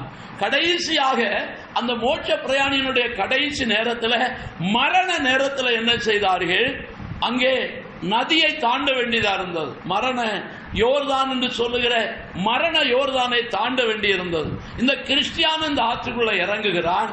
அவனோடு கூட அங்கே அதாவது வீண் நெஞ்சனா வீண் என்று சொல்லுகிற ஒருவன் வருவான், அல்லேலூயா. அவன் பேர் மறந்து இருக்கு, அவனும் கூட வந்தான். அவனுக்கு எப்படின்னா, அவன் ரட்சிப்பு உண்டோ இல்லையோ, ஆனா சுருள் கிடையாது, அல்லேலூயா. இன்னைக்கு எல்லாருமே நாங்க ரட்சிக்கப்பட்டிருக்கிறோம் அப்படின்னு சொல்லும் போது நம்ம அவங்கள மறுதலிக்க முடியாது. சுருள் உண்டா அப்படின்னு கேட்டா அது எப்படி, அது அங்கதான் தெரியும், அல்லேலூயா. ஆமா, இந்த மோட்ச பிரயாணியினுடைய கையில, இவன் கையில சுருள் இருக்கிறது. சுருள் இல்லாத ஒருவன் ஆற்றுக்குள்ள இறங்கி போகிறான், அவனுக்கு ஒரு பிரச்சனையும் இல்லை. சுருள் இல்லாதவனுக்கு மரணத்தை கடக்கிறதுக்கு பயமே இல்லை. அழகா இறங்கினா அழகா கடந்து அந்த பக்கம் போயிட்டான். ஆனா இந்த கிறிஸ்டியான் இந்த ஆற்றுல என்ன செய்யறான், மூழ்கிறான். மூழ்கி தத்தளிச்சு மரணத்துல மகா பயங்கரமான கஷ்டப்பாடு பட்டு கடந்து அந்த பக்கம் போகிறான், அல்லேலூயா. அப்ப அங்க போய் என்ன செய்யறான், முன்னகுட்டி கடந்து போன அந்த வீண் வம்பனா வீண் நெஞ்சனா உண்டு பேர். அல்லேலூயா. அங்க போய் முந்தி போய் இன்னும் என்ன செய்தான், அங்க போய் மோட்ச பிரயாணி கதவு அதாவது வாசல போய் தட்டுகிறான். அல்லேலூயா. நான் வந்துட்டேன், நான் வந்துட்டேன். அப்ப அங்க அவனுக்கு யானி கேட்பாரு கிடையாது. அல்லேலூயா. அங்க யானி கேட்பாரு கிடையாது. இவன் வாசல தட்டி தட்டி பாக்குறான். தட்டுனக்கு அங்க யாரும் கதவை திறக்கல. அப்போ அங்க உள்ளே இருக்கிறதான தூதர்கள் ஆண்டவர்கிட்ட என்ன செய்தாங்களாம், ஐயா ஒருவன் வந்திருக்கிறான், அவன் பெரிய அதாவது வீராப்புல வந்து கதவை தட்டுதான், எனக்கு கதவை திறக்கணும்னு சொல்லுதான். அவனுக்கு என்ன செய்கிறது, அவன் கையில சுருள் இல்லைங்கிறதுங்கிறது போகும்போதே தெரியும். அல்லேலூயா. நம்ம ரோட்ல ஓட்டுற வண்டி என்ன நம்பர்னு சொல்லி காசு பிரிக்கிறவங்களுக்கு என்ன செய்யும், டோல்கேட்ல அழகா தெரியும். அல்லேலூயா. இதை போல நம்ம போகும்போது நம்ம யாரு, நம்ம நம்பர் என்ன, நம்ம வாழ்க்கை என்ன, அங்க போய் சொல்ல வேண்டியதில்லை, பரலோகத்துல போய் சொல்ல வேண்டியதில்லை, போகும்போதே கதவு திறக்கும். அதான் உண்மை. அல்லேலூயா. ஆமா. அந்த மகன் சிங்கத்து போகிறான், இவன் போய் கதவை தட்டுனான், திறக்கல. திறக்காம இருந்த உடனே இவங்க என்ன செய்யறான், கேட்கிறான், எனக்கு கதவை திறக்கணும். அப்போ தூதர்கள் கேட்டாங்களா ஆண்டவர்கிட்ட, ஆண்டவரே ஒருவன் வந்து இப்படி கதவை தட்டுதானே, அவன் திறக்கணும்னு சொல்லுதானே, என்ன செய்ய, அவனுக்கு சைட்ல ஒரு கதவு இருக்கு, அந்த கதவை திறந்து விடு. அல்லேலூயா. சைட்ல ஒரு கதவு திறக்கப்பட்டது, நேர அக்கினி பாதாளத்துக்குள்ள போய் விடும். அல்லேலூயா. அப்படி போனான். அதான் அந்த மோட்ச பிரயாணத்தினுடைய முடிவு. இன்னொரு தரிசனத்தையும் தாபஸ் பால் சொல்லுகிறார், நான் அந்த புக்கு படிக்கல. அதாவது சாது சுந்தர் சிங் ஒரு தரிசனத்தை எழுதியிருக்கிறார். அந்த தரிசனத்தில் என்ன என்று சொன்னா, அதாவது அநேகர் பரலோகத்துக்கு போகிறாங்க. பரலோகத்துக்கு போகிற பிரயாணிகள் பூமியில இருளான தேசம் ஒளிமயமான தேசத்துக்கு போகிறதற்கு போகிறாங்க. அப்ப ஒளிமையான தேசத்துக்கு போகும் பொழுது இங்கே அவர்களுக்கு போதுமான ஆலோசனை சொல்லப்படுகிறது. ஆனா அவர்கள் என்ன செய்கிறார்கள், நான் ரொம்ப நல்லவன், பெந்தேகோஸ்துக்காரர்களை விட நான் ரொம்ப நல்லவன். அல்லேலூயா. நாம ஒன்னும் உலகத்தை விட நல்லவர்கள் அல்ல. ஆனா நமக்கு ஒரு சுருள் உண்டு தேவ பிள்ளைகளே, அதை மாத்திரம் மறந்து போகாது. அல்லேலூயா. இந்த சுருள் தான் நம்மளை ரட்சிக்குதே தவிர, அந்த சுருள் தான் நம்மளை பரலோகத்துக்கு கொண்டு போகுமே தவிர, நம்மளை இந்த உலகத்துல நம்ம பரிசுத்தம் நம்மளை கொண்டு போகாது. அல்லேலூயா. நம்மளை பரிசுத்தமாக்குகிறவர் கர்த்தர். ஆனா இன்னைக்கு நம்மளை பார்த்து அநேகர் மனம் திரும்பாமலே, இயேசுவை ஏற்றுக்கொள்ளாமலே பரிசுத்தமா வாழுகிறதாக நடிக்கிறார்கள். அல்லேலூயா. இன்றைக்கு அநேக பேர் கிறிஸ்தவர்கள் பெந்தேகோஸ்துக்காரர்களை குறை சொல்லி நடிக்கிறாங்க. ஆனா அங்க இருக்கிறது அவர்களுடைய வாழ்க்கை மேல எழும்பும் போதுதான் தெரியும். இது சாது சுந்தர் சிங் எழுதியிருக்கிற தரிசனத்துல எல்லாரும் மேல போறாங்க. மேல போக போக போக ஒளி என்ன செய்கிறது, மேல இருக்கிற ஒளியானது அவர்களுடைய வாழ்க்கையை வெளிப்படையாக்குகிறது. அல்லேலூயா. அவங்களுடைய உள்ளத்துல இருக்கிறத எல்லாவற்றையும் வெளியே கொண்டு வருகிறது. அப்ப போக போக போக போக அவர்கள் உள்ளத்தில் இருக்கிற பாவங்களும், அவர்கள் உள்ளத்தில் இருக்கிற அசுத்தங்களும், அவர்கள் உள்ளத்தில் இருக்கிற எல்லாவற்றையும் படம் பிடித்து காட்டுகிறது. அல்லேலூயா. கொஞ்ச தூரம் போன உடனே அவர்களுக்கு அந்த தங்களுக்குள்ள இருக்கிற அசுத்தத்தை பார்த்த உடனே இதுக்கு மேல நான் போக முடியாதுன்னு அங்கிருந்து அப்படியே பாதாளத்துல குதிப்பாங்க. அல்லேலூயா. குதிக்கிறத அவர் அதாவது சாது சுந்தர் சிங் கண்டு எழுதியிருக்கிறாராம். அப்படியான பாவத்தோடு கூட ஒருவன் பரலோகத்துக்கு போக முடியாது. அல்லேலூயா. இதை போலதான் அங்க சொல்லப்பட்டிருக்கிறது. இந்த வெளிப்படுத்தல் 6ஆம் அதிகாரத்தில் 12ஆம் வசனத்தில் சொல்லப்பட்டிருக்கிற அது அந்த அங்கே சொல்லப்பட்டிருக்கிற அத்தி காய்களை போல இந்த பூமியில விழுகிற நட்சத்திரங்கள் பூமியில் உள்ள ஊழியக்காரர்கள். அல்லேலூயா. பூமியில் உள்ள ஊழியக்காரர்கள் இவர்கள் என்ன என்று சொன்னால், பரலோகத்தை குறித்து இவர்களுக்கு கவலை கிடையாது, சத்தியத்தை குறித்து கவலை கிடையாது. ஏதோ ஒன்றை மாயையை கட்டி எழுப்புகிறவர்களாக காணப்படுகிறார்கள். அல்லேலூயா. கடந்த வாரம் ஒரு கல்யாண வீட்டுக்கு போக வேண்டியதாயிட்டு, ரொம்ப அதாவது நமக்கு முக்கியமான சொந்த கல்யாணமாக இருந்ததுனால நான் அப்படிப்பட்ட மேடைகளுக்கு போகிறது வழக்கம் கிடையாது. ஆனாலும் நான் என்ன செய்தேன், அறிவாமலே போன மாதிரி போயிட்டேன். அல்லேலூயா. அங்க மேடையில அங்க ஒரு ஊழியக்கார் வந்திருந்தாரு கல்யாணம் முடிக்கிறதுக்கு என்று. இப்படி நிறைய சர்டிபிகேட் வாங்கின ஆட்கள் நிறைய பேர் இருக்கிறாங்க. அல்லேலூயா. அவர்களுடைய சர்டிபிகேட்டை கொண்டு வந்தாங்க. அது என்னன்னு சொன்னா, அதுக்கு சபைக்கும் சங்கத்துக்கும் ஆகாதவர்களுக்கு கல்யாணம் முடிச்சு வைக்கிறதுக்கு இந்த உலகத்துல நிறைய பேர் சர்டிபிகேட் வச்சிருக்கிறாங்க. அல்லேலூயா. அவர் கல்யாணத்தை நடத்தினார். நல்ல வேளை நமக்கு எந்த ஒரு இடத்திலையும் பங்கு தராம நடத்தினார். அது தேவன் செய்த ஒரு பெரிய பாக்கியம். அல்லேலூயா. நம்மளை எங்கன பங்கு எடுக்க வச்சிருந்தாரோன்னு நினைச்சானா கிருபையினால கர்த்தர் காத்தார். அல்லேலூயா. அழகாக அவர்கள் உபதேசம் கொடுத்தார்கள், அழகாக நடத்தினார்கள், அழகாக தாலி கட்டினார்கள், எல்லாம் செய்தார்கள். பெந்தேகோஸ்தும் இல்ல, பேர் கிறிஸ்துவ சபையும் இல்லை. அல்லேலூயா. அழகா ஒரு கல்யாணத்தை நடத்தி வச்சுட்டு போனாங்க. இவர்களுடைய வாழ்க்கையினுடைய முடிவு எவ்விதமா இருக்கும் என்பது ஆண்டவர் வரும்போதுதான் தெரியும். அல்லேலூயா. மனம் போல வாழ்க்கையை சொல்ல போனா நாங்க அந்த கல்யாணத்தை அவங்கள உலகத்துக்கு விடாம நாங்க எவ்வளவு அழகா அவங்கள சேர்த்து வச்சிருக்கிறோம், இது தப்பா என்று கேட்பார்கள். தப்போ ரைட்டோ பரலோகத்துக்கு போகும்போது தான் தெரியும். அல்லேலூயா. இன்றைக்கு அநேக ஊழியர்கள் வேத வசனத்தை தூர வைத்துவிட்டு அறிவுபூர்வமாக நடத்துகிறவர்கள் ஆண்டவர் சபையை எடுத்துக்கொள்ளும் போது கொஞ்ச தூரம் போனாலும் கீழே வந்துருவாங்க. அல்லேலூயா. பயப்பட வேண்டாம், பூமியில விழுவார்கள். எழுத்தின்படியான அந்த நட்சத்திரம் என்று சொல்லுகிறது எழுத்தின்படியானது அல்ல. அல்லேலூயா. வானத்தில் இருக்கிற நட்சத்திரத்துல ஒரு நட்சத்திரம் இந்த பூமியில விழுமானால் இந்த பூமியை கண்டுகொள்ளவே முடியாது, அவ்வளவு பெரிய நட்சத்திரங்கள். ஆனா இங்க அத்திகாய போல நட்சத்திரம் விழும் என்று சொல்லி இருக்கிறது. அந்த நட்சத்திரங்கள் இந்த பூமியில விழுந்த பின்பு ஒண்ணுமே இருக்கவே வாய்ப்பு கிடையாது. அல்லேலூயா. சரி, போகட்டும். அதுக்கு அடுத்தது என்ன வார்த்தை வாசிங்க. வானமும் சுருட்டப்பட்ட புஸ்தகம் போல என்ன செய்து விலை போயிடுச்சு. அல்லேலூயா. பார்த்தோம், சூரியன் கருத்த கம்பளியா மாறிட்டு, சந்திரன் ரத்தமா மாறிட்டு, அத்திக்காய்கள் போல நட்சத்திரங்கள் பூமியில விழுந்தது. இப்போ சொல்லப்படுது வானம் சுருட்டப்பட்டது. அல்லேலூயா. வானம் என்றால் என்ன? வானம் என்றால் என்ன? நாம் அங்கே ஆதியாகமத்தில் படிக்கிறோம்.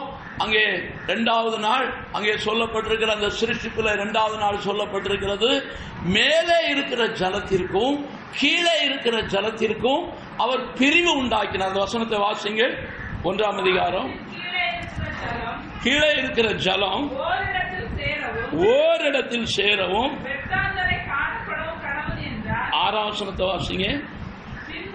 பின்பு தேவன் ஜலத்தின் மத்தியில்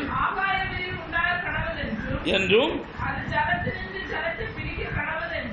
சொன்னார்.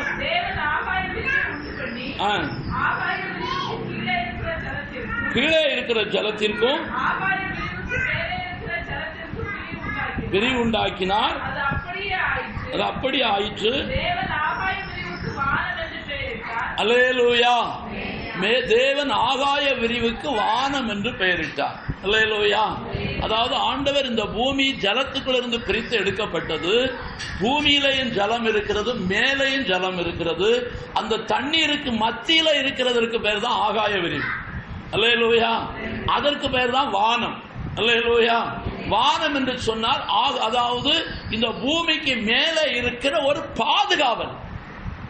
அல்லேலூயா. ஒரு பாதுகாவல், ஒரு பாதுகாவல். பூமியிலும் தண்ணீர் இருக்கிறது, மேலையும் தண்ணீர் இருக்கிறது. அந்த மேலே இருக்கிற தண்ணீருக்கும் கீழே இருக்கிற தண்ணீருக்கும் அதாவது பிரிவு உண்டாக்கி இந்த பூமியை முக்கி விடாதபடி, மூடி விடாதபடி, இந்த பூமியை அழித்து விடாதபடி தேவன் வைத்திருக்கிறது தான் மகா பெரிய பாதுகாவல் வானம். அல்லேலூயா.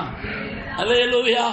இந்த பூமியில இருக்கிற இந்த வானம் என்பது ஆவிக்குரிய தேவ பிள்ளைகளுக்கு, நாம் எசேக்கியேல் அன்றைக்கு சொன்னேன், அவர்கள் பரிசுத்தவான்களுக்கு மேலே ஒரு மண்டலம் இருக்கிறது. அல்லேலூயா. ஒரு மண்டலம் இருக்கிறது. அந்த மண்டலத்துக்கு மேலே இயேசு தேவகுமாரன் அவர் அங்கே உட்கார்ந்து இருக்கிறார் என்கிறதை நாம் பார்க்க முடியும். அதாவது எசேக்கியேல் 1ஆம் அதிகாரம் 22ஆம் வசனத்தை மாத்திரம் வாசிங்க. எசேக்கியேல் 1ஆம் அதிகாரம். பிரமிக்கத்தக்க பச்சரக்கல்லான ஒரு மண்டலம் இருந்தது. அவைகளுடைய தலைகளின் மேல் உயர விரிந்திருந்தது. மண்டலத்தின் கீழ் அவர்களுடைய செட்டைகள் இருந்தது. போதும். அல்லேலூயா. தேவனாகிய கர்த்தர் தம்முடைய பிள்ளைகளாகிய பரிசுத்தவான்களுக்கு மேலே வைத்திருக்கிற பாதுகாவல் தான் வானம் என்று சொல்லுகிறார். அல்லேலூயா. சபை எடுத்துக்கொள்ளப்பட்ட உடனே இந்த பாதுகாவலாய் காணப்படுகிற இந்த வானம் சுருட்டப்பட்டு காணப்படாமல் போயிடும். அல்லேலூயா. பாதுகாவல் போயிடும். பரிசுத்தவான்களுக்காகவே மனிதர்களுக்கு பாதுகாவல் வைத்திருக்கிறார். அந்த பரிசுத்தவான்களுக்காகவே தேவ ஜனத்துக்காகவே வைத்திருக்கிற அந்த பாதுகாப்பு என்று சொல்லுகிற வானமும் சபை எடுத்துக்கொள்ளப்பட்ட உடனே அது அப்படியே விலகி போயிடும். அல்லேலூயா. அதாங்க சொல்லப்பட்டிருக்கிறது. என்ன எப்படி புஸ்தகத்தை போல சுருள போல என்ன செய்யுமா விலகி போயிற்று என்று சொல்லப்பட்டிருக்கிறது. ஆமா, வானமும் சுருட்டப்பட்ட புஸ்தகம் போல விலகி போயிற்று, பாதுகாப்பு போயிற்று. அதுக்கு அடுத்து மலைகள் தீவுகள் யாவும் தங்கள் இடங்களை விட்டு அகன்று போயின. அல்லேலூயா. நாம இதெல்லாம் வாசிக்கும் பொழுது இந்த பூமி இல்லாமலே போனது போல காணப்படுகிறது. ஆனா பின்னால பார்த்தா மலை இருக்கிறது, ஜனங்கள் இருக்கிறார்கள், ஆலயம் இருக்கிறது, எல்லாம் இருக்கிறது. அல்லேலூயா. அப்படியானா இது எழுத்தின்படி அல்ல என்பதை தேவ பிள்ளைகள் நன்றாக புரிந்து கொள்ளுகிறோம். இப்ப வானம் என்கிற பாதுகாவல் போய்விட்டது. அடுத்து மலைகள் தீவுகள் என்று சொல்லி இருக்கிறது. அல்லேலூயா. இந்த மலைகள் என்ன என்று நான் கடந்த நாட்களில் சொன்னேன். எசேக்கியேல் 18ஆம் அதிகாரத்தில் நாம் படிக்கிறோம். அங்கே சொல்லப்படும் பொழுது மலையின் மேல் சாப்பிடாமலும், அதே போல இஸ்ரவேல் நரகலான விக்கிரகங்களுக்கு, அந்த வசனத்தை வாசிங்க. எசேக்கியேல் 18ஆம் அதிகாரத்தில் மலைகளின் மேல் சாப்பிடாமலும் நேராக போதும். அல்லேலூயா. அதாவது மலை என்று சொல்லுகிறது உண்மையான ஆராதனை. அல்லேலூயா. தேவ ஆராதனை தான் மலை என்று சொல்லுகிறது. அதுக்கு அடுத்து சொல்லி இருக்கிறது விக்கிரக ஆராதனை. அப்படியானால் தேவனுடைய பிள்ளைகள் உண்மையான ஆராதனைக்கு மேல சாப்பிடாம அப்படின்னு சொன்னா பெருமை கொள்ளாமல், நான் விவரமா சொல்லி இருக்கிறேன். அல்லேலூயா. ஆமா, பெருமை ஆராதனையில தேவ பிள்ளைகளுக்கு பெருமை என்கிற ஒன்று வரவே கூடாது. பெருமை வந்தா ஆராதனைய முகர்ந்து கொண்டது போல அல்லது சாப்பிடுகிறது போல. அல்லேலூயா. அதைத்தான் ஆண்டவர் சொல்லியிருக்கிறார், மலையின் மேல் சாப்பிடாமலும். இந்த நான் சிறுவனாயிருந்து ரட்சிக்கப்படுவதற்கு முன்னமே இந்த வேத பகுதியை படித்துவிட்டு நான் சில ஊழியர்களிடத்துல இந்த மலையின் மேல சாப்பிடாம அப்படின்னு சொன்னா என்னையா அர்த்தம் அப்படி என்று நான் கேட்டிருக்கிறேன் சிறுவனா இருக்கும் போதே. அப்போ அவர்கள் அதை பற்றிலாம் உனக்கு என்ன, தெரிஞ்சதை ஏற்றுக்கொள், தெரியாததை கர்த்தருடைய காரியமா விட்டு விடு, தெரியாத காரியத்துக்கும் கேட்டுட்டா இருப்பாங்க. அல்லேலூயா அப்படின்னு சொன்னாங்க. ஏன்னா அவங்க எனக்கு சொல்லித்தர முடியல, பெரிய பெரிய பரிசுத்தவான்கள் அவர்கள் எல்லாம். அல்லேலூயா. ஆனா ஆவியானவர் அதனுடைய நமக்கு ஆவியார் என்ன செய்கிறார், அதனுடைய ரகசியங்களை கற்று தருகிறார். அல்லேலூயா. அப்படியானா மலையின் மேல் சாப்பிடாமன்னு சொன்னா ஆராதனை முகர்ந்து கொள்ளாமல் இருப்பது. இங்க சொல்லப்பட்டிருக்கிறது மலைகள் விலகி போயிற்று. அல்லேலூயா. அப்ப பரிசுத்தவான்கள் போன பிறகு ஆராதனை உண்டா? கிடையாது. அதுக்கு அடுத்து சொல்லப்பட்டிருக்கிறது தீவுகள். மலைகளும் தீவுகளும். தீவுன்னா என்ன? அல்லேலூயா. நான் சொல்லி இருக்கிறேன், தீவுன்னா என்ன? தீவுன்னா சபை. அல்லேலூயா. அல்லேலூயா. இந்த உலகமாகிய ஜலத்திற்குள்ளே, இந்த உலகமாகிய சமுத்திரத்துக்குள்ளே அங்காங்கே தவித்து வருகிற மக்களுக்கு தீவுகள், அதாவது கடலுக்குள்ளே அங்காங்கே பாறைகள் அல்லது தீவுகள் இருந்து சமுத்திர யாத்திரைக்காரர்களுக்கு அடைக்கலம் கொடுக்கிறது போல, பாதுகாவல் கொடுக்கிறது போல, இந்த உலகமாகிய சமுத்திரத்துக்குள்ளே அங்காங்கே சபைகள் இருக்கிறது. அல்லேலூயா. அங்காங்கே சபைகள் இருக்கிறது. இந்த சபைகள் தான் தீவு. அப்போ உலகமாகிய சமுத்திரத்தில் அலைந்து வருகிற மனிதர்கள் பாதுகாப்புக்காக சபைக்குள்ள வருகிறார்கள். அல்லேலூயா. இப்போ நம்முடைய, அதாவது தமிழ்நாட்டில் தென் மாவட்டங்களில் இருக்கிற பரிசுத்தவான்களுடைய பிள்ளைகள் எல்லாம் என்ன செய்றாங்க, படிச்சுட்டு வேலைக்காக மெட்ராஸ் போகிறாங்க. மெட்ராஸ்ல போனா பாஸ்டர் எந்த தீவுக்குள்ள போனா நல்ல அடைக்கலம் கிடைக்கும் அப்படின்னு கேட்கிறாங்க. சிலர் என்ன செய்றாங்க, பெரிய தீவு பார்த்து போய் என்ன செய்றாங்க, என்ன அடைக்கலம் கேட்கிறாங்க. அல்லேலூயா. அடைக்கலமா உட்கார்ந்துக்கிடுறாங்க. இப்ப அநேக தீவுகள் என்ன செய்கிறது, நிரம்பி கிடக்கும் மெட்ராஸ்ல. அல்லேலூயா. ஆமா, நம்ம சபையாரும் மெட்ராஸ்ல போய் என்ன செய்தாங்க, அவங்களும் போய் அங்க ஒரு தீவுல, நம்ம தீவுல தான் சேர்ந்திருக்காங்க. அல்லேலூயா. அங்க போய் சேர்ந்தாச்சு. இப்போ அங்க தீவெல்லாம் நிரம்பி கிடக்குது. ஆனா ஆண்டவர் வந்த பிறகு இந்த தீவு ஒண்ணுமே இருக்காது. அல்லேலூயா. இந்த தீவு ஒண்ணுமே இருக்காது, இந்த மலையும் இருக்காது, இந்த தீவும் இருக்காது, ஆராதனையும் இருக்காது, சபைகளும் இருக்காது. அல்லேலூயா. சபைகளும் இருக்காது, மலைகளும் தீவுகளும் அகன்று போயின என்று சொல்லி இருக்கிறது. அப்படியானால் இந்த தீவுகளின் காரியங்களை 97ஆம் சங்கீதத்தில் முதல் வசனத்தை வாசிங்க. 97ஆம் சங்கீதம் முதல் வசனத்தை வாசிங்க. கர்த்தர் ராஜரீகம் பண்ணுகிறார், பூமி பூரிப்பாகி திரளான தீவுகள் மகிழ கடவது. அல்லேலூயா. அதாவது கர்த்தர் ராஜரீகம் பண்ணும் பொழுது தீவுகள் மகிழ கடவுதுன்னா சமுத்திரத்துக்குள்ள இருக்கிறதான வனாந்தர், அந்த வெட்டாந்தர் அல்ல. அல்லேலூயா. தேவன் ராஜரீகம் பண்ணும் பொழுது சபைகள் கலிகூரும். எப்போ? 1000 வருட அரசாட்சி. அல்லேலூயா. ஆண்டவர் 1000 வருஷ அரசாட்சிக்கு முன்னால நடக்கிற காரியத்தான் அவங்களோடு கூட சொல்லுகிறேன். இந்த தீவுகள் எல்லாம் என்ன செய்யும் என்று சொன்னார், அதாவது வருகையில எடுத்துக்கொள்ளப்படும். எடுத்துக்கொள்ளப்படாம இருக்கிற சபைகளும் இந்த பூமியில என்ன செய்ய முடியாது, இருக்க முடியாது. அல்லேலூயா. 1000 வருஷ அரசாட்சிக்கு முன்னதாக எங்க எங்கே போர்டு வைத்த சபைகள் இருக்கிறதோ, எங்க எங்க அதாவது மடங்கள் மடாதிபதிகள் இருக்கிறதோ எல்லாம் இடித்து தரமட்டமாக்கப்படும். அல்லேலூயா. அல்லேலூயா. ஆண்டவர் வருகைக்கு முன்னதாக இந்த பூமி சுத்தமாயிரும். ஆண்டவர் அவருடைய பிள்ளைகளை வச்சு அவர் என்ன செய்ய முடியாது, சுத்தமாக்க முடியாது. நாம சொல்றோம் மோடி வரப்படாது அப்படின்னு சொல்லுகிறோம். மோடி வரப்படாதுன்னு சொன்னா நாம போயிட்டு அந்த ஊரை சுத்தமாக்குதையா? அல்லேலூயா. 1000 வருஷ அரசாட்சிக்கு நம்ம அந்த பூமிக்கு வரும் பொழுது இங்க எந்த சிலையும் இருக்காது, எந்த கோபுரமும் இருக்காது. எத்தனை கோடி ரூபாய் செலவழிச்சு கட்டின கோபுரம், அது இயேசு நாமத்தில் கட்டினாலும் சரி, கர்த்தர் நாமத்தில் கட்டினாலும் சரி, அது இருக்காது. அல்லேலூயா. எல்லா கோபுரங்களும் தள்ளப்படும், எல்லா மடங்களும் சுத்தமாகும். இந்த மூட்டுக்குள்ள இருக்கதையும் சுத்தமாக்கி இந்த 1000 வருஷ அரசாட்சியில் ஒண்ணுமே இருக்காது. அல்லேலூயா. எல்லாம் சுத்தமாக்கப்படும். சுத்தமாக்குறதுக்கு அவரு பிள்ளைகளை வச்சு அவர் செய்ய முடியாது. ஆகையினால அந்திகிறிஸ்துவின் ஆவியை வச்சு தான் அவர் செய்ய முடியும். அந்திகிறிஸ்துவின் ஆவியை வைத்து உலக மனிதர்களை வைத்து தான் செய்ய முடியும். இன்னும் கொஞ்ச நாளைக்குள்ள ஆண்டவர் வருகைக்கு முந்தைய ஆரம்பிச்சிருவாங்க. ஏன்னா அப்பதான் சபையார் ஓடுவாங்க பரலோகத்துக்கு. அல்லேலூயா. இந்த பூமி வேண்டாம் ஆண்டவரேன்னு சொல்லி பரலோகத்துக்கு போகணுமானா உபத்திரம் வராம ஒரு நாளும் விடுதலை வராது.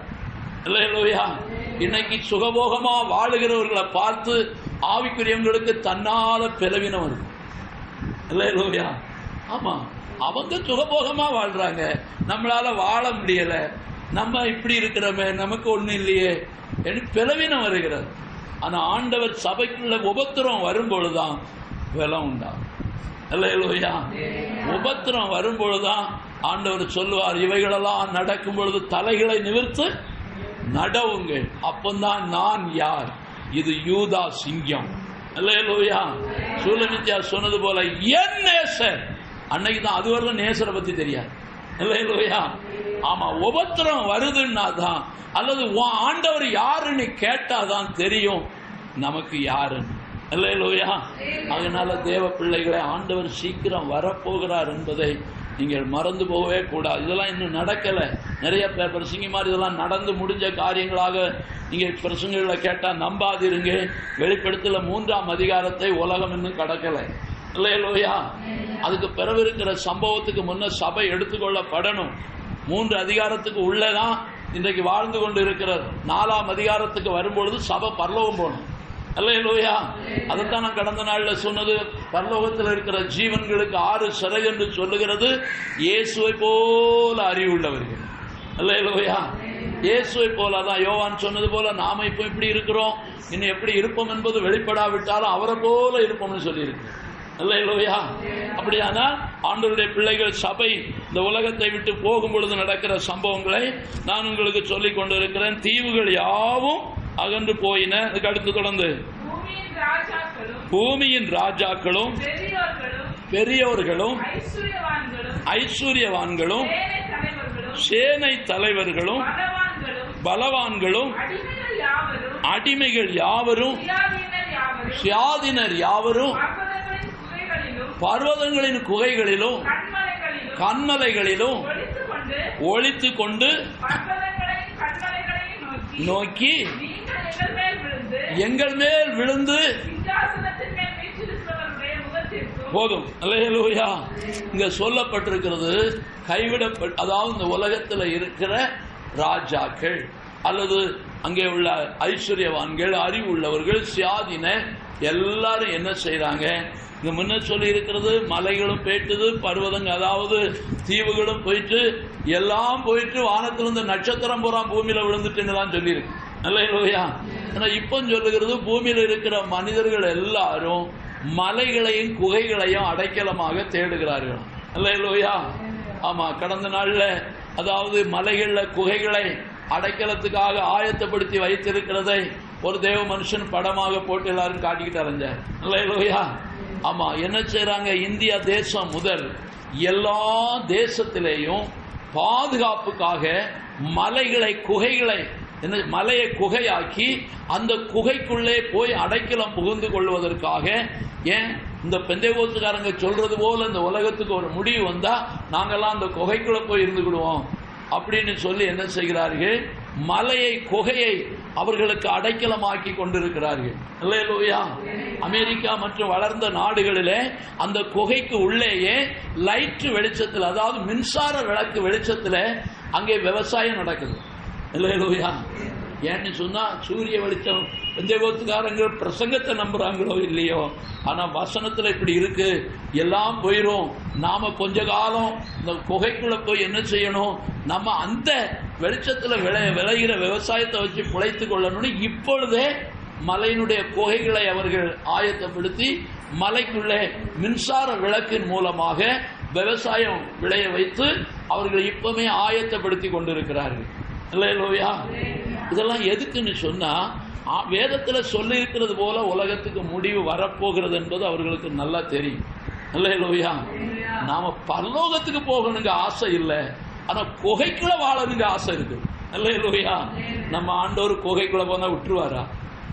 அல்லேலூயா. குகைக்குள்ள போனா விட மாட்டார். ஏன்னு சொன்னா இந்த பூமியும் இந்த அதாவது சமுத்திரமும் வெந்து உருகி சாம்பலா போகும். அது 1000 வருஷ அரசாட்சிக்கு பின்பு. அப்படி ஆனா அதற்கு முன்பு இந்த வருகிற உபத்திரவ காலத்தில் அங்க போய் இருந்துகிடலாம் என்று நினைக்கிறார்கள். ஆனா அது அந்த அளவுக்கு அவர்களுடைய நினைவுகளின்படி இருக்க முடியாது. ஒருவேளை இருந்தாலும் அவர்கள் 1000 வருஷ அரசாட்சியில அவர்கள் பிரவேசிக்க முடியுமா என்பது அது கூடாத காரியம். அல்லேலூயா. ஏனென்று சொன்னா 1000 வருஷ அரசாட்சிக்கு வரும் பொழுது ஆண்டவர் இந்த பூமியில இருக்கிற மனுஷர்களை ஆண்டவர் அதாவது ஒரு நியாய தீர்ப்பு ஒன்று அங்கே கொடுக்கப்படுகிறத நாம் அந்த 19ஆம் அதிகாரத்தில் பார்க்க முடியும். அல்லேலூயா. அப்படின்னா 1000 வருஷ அரசாட்சிக்குள்ள மனிதர்கள் இருக்கிறது உண்மை. ஆனா குகைக்குள்ள போய் இருக்கிறது தேவ திட்டத்தின்படி ஒருவேளை போயிருந்தா அவர்கள் 1000 வருஷ அரசாட்சியில் வந்து சேருவார்கள். அல்லேலூயா. அப்ப ஆண்டவருடைய வருகையின் நாள் தான். நான் எதுக்கு சொல்ல வருகிறேன்? கிழக்கு வாசல் என்று சொல்லுகிறது ஆண்டவருடைய வருகையை எதிர்பார்க்கிற வாசல். அல்லேலூயா. அப்ப ஆண்டவருடைய வருகை நாட்கள்ல என்ன நடக்கும் என்பதை தான் நான் இந்த நாட்களை உங்களுக்கு சொல்லி இருக்கிறேன். இந்த நாள்ல தேவ பிள்ளைகள் இங்க சொல்லப்பட்டிருக்கிற நட்சத்திரங்கள் இந்த உலகத்துல பெருகி போச்சு.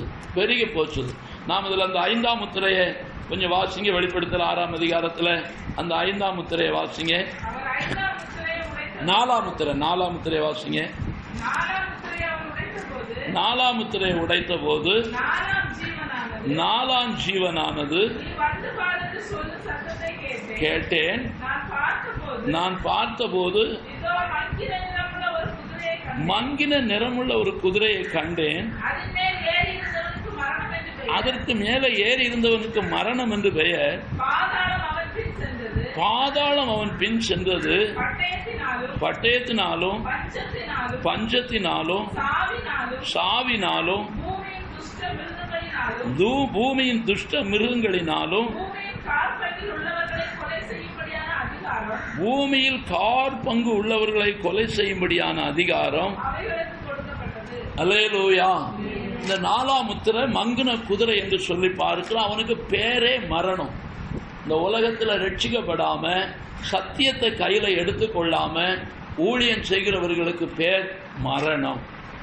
அல்லேலூயா. பேரே மரணம் தான். அவங்க பின்னால பாதாளம் போகிறது. அவர்களுக்கு அது தெரியல. நாம இப்படி நடத்துகிறோமே, இப்படி செய்கிறோமே என்று சொல்லி அவர்களுக்கு தெரியல. காரணம், அவர்கள் வேத வசனத்துக்குள்ள ஜனத்தை நடத்தாதபடி உலகத்துக்கு நேராக, நம்ம அங்கே எசேக்கியேல் சகரியாவில் படிக்கும்போது கீழ்தேசம் உலகத்துக்கு நேராக நடத்தி ஜனங்களை என்ன செய்கிறார்கள்? அப்படியே வழி நடத்துகிறார்கள். அல்லேலூயா. நான் இந்த சுகந்தி இந்த இடத்துல வந்து கொண்டிருந்தாள். அவருடைய வாழ்க்கையில மிக பயங்கரமான வியாதி அவளை பிடித்திருந்தது. அந்த வியாதியிலிருந்து அவள் தப்பித்துக் கொள்ள முடியாத நிலைமையில இருந்த போதும் கிருபையினால் ஆண்டவர் அவளுக்கு விடுதலை கொடுத்து தன்னுடைய சரீரத்தில் உள்ள எல்லா ரோமங்களும் உருந்து போன நிலையில ஆண்டவர் விடுதலை கொடுத்து திரும்ப எல்லாம் பூரண ஒரு சுகத்துக்குள்ளே அவள் வந்து விட்டாள். பூர்ண சுகத்துக்குள்ளே வந்து விட்டாள். சுகமானா குடும்பமா வருவோம் என்று சொல்லி எவ்வளவோ சொன்னார்கள். நாம எவ்வளவு சொன்னாலும் சுகமான பின்பு பார்ப்போம் இன்னும் கொஞ்சம்னு சொல்லி ஆண்டவருடைய நாமத்தில் ரட்சிப்புகளை வர மனம் இல்லை, ரட்சிப்புகளை வர மனம் இல்லை, ரட்சிக்கப்பட மனம் இல்லை, பரலோகத்துக்கு போகணுங்கிற ஆசை இல்லை, நான் நல்லா சுகமாகணும், உலகத்தில் வாழணும். இதற்கு அநேக சபையார் என்ன செய்கிறார்கள்? ஆலோசனை கொடுக்கிறாங்க. என்ன ஆலோசனை கொடுக்கிறாங்க? இயேசு உங்களை குணப்படுத்துறார், இயேசு உங்களை ஆசீர்வதிக்கிறார், இயேசுவை தேடுங்க, உங்களுக்கு எல்லாம் கிடைக்கும் என்று இயேசுவுக்கு நேராக நடத்துகிறதே தவிர பரலோகத்தை குறித்தோ பாவத்தை குறித்தோ கண்டித்து உணர்த்துகிறது இல்லை. கடைசியில் என்ன செய்கிறார்கள்? மாதம் நடக்கிற உபாச கூட்டத்துக்கும் போகிறார்கள், ஆண்டவரையும் தேடுகிறார்கள். அல்லேலூயா. ஆமா, அங்கேயும் போகிறார்கள், இங்கேயும் போகிறார்கள். ஆனால் ரட்சிப்பை பெற்றுக்கொள்ள மனம் இல்லை. யாரோ ஒருவர் விலைக்கு வாங்கி தருகிறது போல சுகத்தை நினைக்கிறார்கள். சுகம் என்பது யாரோ தருகிறது போல. ஆனா ஆண்டவர் யாரையே கொண்டு தருகிறது இல்ல, அவரே நமக்கு சுகம் கொடுக்கிறவர். அல்லேலூயா. அவர் ஆத்ம சுகத்தை தான் முதலாவது விரும்புகிறார்.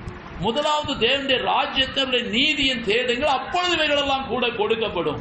ஆனால் சில அறியாமை உள்ள பிள்ளைகளுக்கு சுகத்தை முதலாவது கொடுக்கிறார், சுகத்தை முதலாவது கொடுக்கிறார். அந்த சுகத்தை பெற்றுக்கொண்ட பின்பு அவர்கள் என்ன செய்கிறார்கள்? கடினமான அல்லது பரலோகத்துக்கு நேராக போகிற பாதை இடுக்கம் நெருக்கமா இருக்கிறதுனால அந்த விசாலமான பாதையில நடக்க தான் விரும்புகிறார்களே தவிர இடுக்கமான வாசலுக்குள்ள வர மனம் இல்லை. இல்லையா? இடுக்கமான வாசலுக்குள்ள வர மனம் இல்லை. இங்க வந்தா என்ன செய்கிறது? இங்க சொல்லப்பட்டது போல திட்டி வாசல்ல போனா அங்க சிங்கம் கட்டி போட்டிருக்கு. இல்லையா? ஆமா, இன்னும் அங்க போனா மலையில ஏற முடியாத பயங்கரமான கரடு முரடான பாதைகள். இந்த கரடு முரடல யார் போவா, இங்க யார் போவா என்று சொல்லி வாழ்க்கையை தளர்த்துகிறார்கள். நான் கடந்த நாள்ல கேள்விப்பட்டேன், எனக்கு தாங்கவே முடியல, நான் ராவம்பகலும் ஜெபிக்கிறேன், திரும்பவும் அந்த வியாதி என்ன செய்கிறது? திருப்பி விட்டது. அங்க போய் அவங்க வழக்கம் போல போகிற சபையில் போய் தங்கி கிடக்கிறாங்க, 4 நாள் 3 நாள் படுத்து கிடக்கிறாங்க. ஆனா ஆண்டவருடைய சமூகத்தில் சொல்லுகிற வார்த்தைக்கு கீழ்ப்படிந்து நான் இயேசுவை ஏற்றுக்கொள்றேன், பரலோகத்துக்கு போறதுக்கு எனக்கு வாஞ்ச போகணும், எனக்கு அந்த ரட்சிப்பு வேணும்னு கேட்க மனம் இல்லையே. இந்த பூமியில வாழுகிற வாழ்க்கை எத்தனை ஆண்டு தேவ பிள்ளைகளே, இந்த பூமியில எத்தனை ஆண்டு வாழ முடியும்? கூடி போனா 100 வருஷம் வாழ முடியும். அல்லேலூயா. அதுக்கு பிறகு எங்க போகிறோம்? பரலோகத்துக்கு போகாத ஒரு வாழ்க்கை பூமியில நமக்கு எத்தனை 1000 வருஷம் இருந்தும் என்ன பிரயோஜனம்? என்ன பிரயோஜனம்? ஆண்டவர் கிருபையினால ஆண்டுகளை குறைச்சி கொஞ்ச காலத்துல பரலோகத்துக்கு போகிறதுக்கு ஆண்டவர் வாழ்க்கை வச்சிருக்கிறார். அப்படியானா தேவ பிள்ளைகளுடைய வாழ்க்கையில ரட்சிப்பு தான் முக்கியமே தவிர வேற ஒண்ணு முக்கியம் கிடையாது. அல்லேலூயா. ரட்சிப்பை பெற்றுக்கொண்டு பரலோகத்தை சுதந்திரித்துக் கொள்ளணும். இன்றைக்கு உலகத்துக்கு நேராக நடத்துகிற ஊழியர்கள் பெருகி போனதுனால பரிசுத்தத்தை குறித்தோ பாவத்தை குறித்தோ ஜனங்களை கண்டித்து உணர்த்துகிறது இல்லை. உங்க மனம் போல இருந்துக்கிடுங்க, நீங்க உங்க விருப்பம் போல இருந்துக்கிடுங்க. ஆண்டவர் உங்களுக்கு தாரதை தருவார். இவர் சொல்லியா கொடுக்காரு? அல்லேலூயா. தாரதை தருவார். இவர் என்ன கொடுப்பாருன்னு இவருக்கு தெரியணும்ல. அல்லேலூயா. தேவ பிள்ளைகளே, நாம் பரலோகத்துக்கு போகும் பொழுது பரலோகம் நமக்கு யாரும் சொல்லி திறக்கிறது இல்லை. நாம போகும் பொழுது அங்கே இயேசுவும் பிதாவாகிய தேவனும் ஆவியானவரும் வரவேற்று, ஆவியானவர் கூட வருகிறார், இயேசுவும் பிதாவும் அங்கே வாசல்ல நின்று வரவேற்கிறதை இந்த வேதம் சொல்லுகிறது. அல்லேலூயா. ஆமா, எனக்கு திறக்கணும்னு சொல்ல வேண்டியதில்லை. நாம் அங்கிருந்து போகும் பொழுதே ஆவியானவர் சாட்சியாக கூட வருகிறார். அது ஸ்தேவானுடைய வாழ்க்கையில பார்க்கிறோம். தேவானுடைய சரீரத்தில் கல்லெறியும் பொழுது ஆவியானவர் அவனை பலப்படுத்துகிறார். அல்லேலூயா. ஆவியானவர் தான் அந்த கல்லெறியை தாங்கும்படியான பலனை கொடுக்கிறது ஆவியானவர். அவன் தலையில கல்லு விழுகிறது, முதுகுல கல்லு விழுகிறது, அவன் மண்டையில கல்லெடுத்து எரிகிற நேரத்தில் அவன் பிதாவையும் இயேசுவையும் பார்த்து சொல்லுகிறான், இவர்கள் செய்கிறதை மன்னி. அல்லேலூயா. நாங்கள் செய்கிறது தெரியாம செய்கிறாங்க, இவங்க செய்கிற இந்த கொடுமை உங்க மேல வந்துடாம என்று சொல்லி அவன் பரிந்து பேசுகிற ஒரு தேவ மனிதனாய் இருக்கிறான். அல்லேலூயா. அப்படியானா தேவ பிள்ளைகளை பரலோகம் போகிறதற்கு தேவ பிள்ளைகளுக்கு வைத்திருக்கிற பாதை கொஞ்சம் கரடு முரடான பாதை தான், அது இடுக்கம்தான். ஆனா நித்திய நித்திய கால வாழ்க்கை சந்தோஷம். இந்த உலகத்துல சுகபோகமாக வாழ்ந்து நீங்க எப்படி வேணாலும் வாழுங்க என்று சொன்னா எனக்கு கொஞ்சம் கிடைக்கும், உங்களுக்கும் கொஞ்சம் வாழலாம். ஆனா அங்க போகும்போது கதவு திறக்காது. அல்லேலூயா. மேலே போயிட்டு நான் கீழே வர வேண்டியதாக இருக்கும். இங்கே அப்படி தான் இருக்குது. இந்த நட்சத்திரங்கள் அத்திக்காயை போல விழுகிறது போல ஊழியர்கள், நட்சத்திரத்துக்கு தான், ஊழியர்களுக்கு தான் நட்சத்திரம் என்கிற பெயர். விசுவாசிகள் ஊழியர்கள் என்று சொன்னாலும் அவர்கள் பிரகாசிக்கிற நட்சத்திரங்கள் என்று சொல்ல முடியாது. ஊழியர்கள் அநேகரை வழி நடத்துகிறது தான் நட்சத்திரங்கள். நட்சத்திரங்களாக இருக்கிறவர்கள் ஆண்டவருடைய பிள்ளைகளை நடத்த வேண்டிய வழியில் நடத்தலையானா வருகையில் மேலே போனாலும் கீழே வந்துடும். அல்லேலூயா. போகாது. அத்திக்காயை போல பூமியில் வந்து விழும். உபத்திரவ காலத்தில் அவைகள் மகா வேதனை அடையும். ஆகையினால உண்மையான சத்தியம் எது, உண்மையான பரலோகம் எது, உண்மையான வாசல் எது? முதலாவது தேவனுடைய ராஜ்யம். ரட்சிப்பு தான் முதலாவது முக்கியம், பரலோகம்தான் முதலாவது முக்கியம். ரட்சிப்பை பெற்றுக்கொண்ட தேவ பிள்ளைகள் பரிசுத்தாவியை பெற்று சபைக்குள்ள வாழணும். அல்லேலூயா. ஆமா, ரட்சிக்கப்படாம நானும் பரலோகம் போவேன், நானும் அங்க போவேன், இங்க போவேன் என்று சொல்லி நாம் குறி கேட்கறது போல சபையா நாம் போனோமானா பரிதாபம். நான் வெட்கத்தோடு சொல்லுகிறேன், அநேக ஊழியர்கள் இன்றைக்கு அடையாளங்களுக்காக, அற்புதங்களுக்காக, தீர்க்க தரிசனம் சொல்லுகிற ஊழியர்களை தேடி போகிற ஒரு அவல நிலையை பார்க்க முடிகிறது. ஊழியர்கள் போகிறாங்க, அங்கே போனால் தீர்க்க தரிசனம் சொல்லுவாங்க. அப்போ தீர்க்க தரிசனம் என்று சொன்னால் அவர்கள் நினைவு என்ன? இந்த மறைபொருளை வெளிப்படுத்துவதுதான் தீர்க்க தரிசனம் தேவ பிள்ளைகள். அல்லேலூயா. இந்த வேத புஸ்தகம் கையில் இல்லாத நாட்களில், வேதம் எழுதாத காலத்தில், வேத புஸ்தகம் எல்லாரும் கையிலையும் இல்லாத காலத்தில் தீர்க்கதரிசிகளை கொண்டு கர்த்தர் பேசினார். அல்லேலூயா. இன்றைக்கு நாம் எல்லாருடைய கையிலும் இந்த புஸ்தகம் இருக்கிறது. இதுதான் வழிகாட்டி, இதுதான் தீர்க்க தரிசனம். இதற்குள்ள இருக்கிற மறைபொருளை கண்டுகொள்ளுகிறது ஆவியானவருடைய கிருபையினால். அல்லேலூயா. ஆவியினாலதான் தீர்க்க தரிசனம் சொல்றாங்க, ஆவியினாலதான் பரிசுத்தாவியை நம்முடைய பலத்தினாலதான் வெளிப்பாடு சொல்லுகிறார்கள். ஆனால் அதே வேளையில இந்த வேதத்துக்குள்ள இருக்கிற மகத்துவத்தை அறிய வேண்டுமானா பரிசுத்தாவியினுடைய பலம் இல்லாம யாராலும் முடியாது. அல்லேலூயா. அதனால கர்த்தருடைய வருகை நாளில் என்ன நடக்கும் என்கிறதை நான் உங்களுக்கு சொல்லி இருக்கிறேன். நாம இந்த இந்த 6ஆம் முத்திரை உடைக்கிற நாட்களில் நடக்கிற சம்பவத்தில் அதுக்கு அடுத்து 7ஆம் முத்திரையில் சொல்லி இருக்கிறது, நாம் இயேசுவோடு கூட நிற்கிற அழகான பாக்கியங்களை எல்லாம் சொல்லியிருக்கோம். அல்லேலூயா. நேரம் போனபடினால விடுகிறேன். கர்த்தருடைய பிள்ளைகளை, நாம் இந்த வேத வசனத்துக்கு கீழ்ப்படிவோம். இந்த உலகத்தில் ஆயிரமான ஊழியர்கள் பெறுகிறது மிக சந்தோஷம். ஆனால் எப்படி நடத்துகிறார்கள், எங்கே நடத்துகிறார்கள் இன்றைக்கு வாய் திறந்து நாம் சொல்ல முடியாத அளவுக்கு ஊழியர்களுடைய அவல நிலைகளை இந்த உலகத்தில் பார்க்க முடிகிறது. எந்த சபையார், எந்த ஸ்தாபனம் என்று சொல்லவே முடியாது. அந்த அளவுக்கு இருள், அந்திகிறிஸ்துவினுடைய ஆவி இந்த நாட்களில் பெருகி போய்விட்டது. அந்திகிறிஸ்துவின் ஆவி பெருகினதுனாலே உலகத்தை மாத்திரம் பிரசித்தப்படுத்துகிறார்களே தவிர, அல்லது ஐஸ்வர்யவான்களை பிரசித்தப்படுத்துகிறார்களே தவிர பணத்தை பிரசித்தப்படுத்துகிறார்கள், பெருமையை கையாளுகிறார்கள். பெருமை என்று சொல்லுகிறது தான் மலைக்கு மேலே சாப்பிடுகிறது. பெருமை என்று சொல்லுகிறது மலைக்கு மேலே சாப்பிடுகிறது.